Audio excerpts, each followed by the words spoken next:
పాత నిబంధనలో ఉన్న కొంతమంది వ్యక్తుల్లో క్రీస్తు పోలికలు కనబడే మరో వ్యక్తి మోషే. మోషేకి క్రీస్తుకి ఉన్న పోలికలు. నంబర్ 1, మోషే పుట్టినప్పుడు ఇశ్రాయేలీల మగపిల్లలందరినీ చంపేయమని ఐగుప్తు దేశపు రాజు అయిన ఫరో ఆజ్ఞాపించాడు.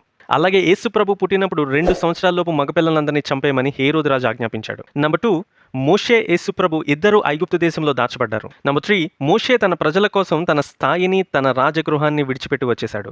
అలాగే యేసు ప్రభు కూడా తన ప్రజల కోసం పరలోకంలో తన సింహాసనాన్ని, రాజరికాన్ని విడిచిపెట్టి ఈ లోకానికి వచ్చేశాడు.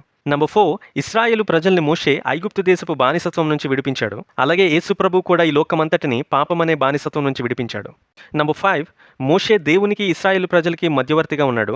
యేసు ప్రభు కూడా దేవునికి, మనందరికీ మధ్యవర్తిగా ఉన్నాడు. నంబర్ 6, తండ్రి అయిన దేవునితో అత్యంత సన్నిహితంగా లేక దగ్గరగా మాట్లాడిన అనుభవం మోషేకి మాత్రమే ఉంది. అలాగే యేసు ప్రభు కూడా తండ్రి అయిన దేవునితో అత్యంత దగ్గరగా, మిక్కిలి సన్నిహితమైన సంబంధం ఆయనకు ఉంది. నంబర్ 7, వీరిద్దరికీ 40 పగళ్ళు 40 రాత్రులు ఉపవాసం ఉన్న అనుభవం ఉంది. నంబర్ 8, మోషే చనిపోయిన తర్వాత రూపాంతరం కొండ మీద కొంతమంది మనుషులు మోషేని మళ్ళీ చూశారు. యేసయ్యను కూడా కొంతమంది మనుషులు ఆయన చనిపోయి తిరిగి లేచిన తర్వాత చూశారు.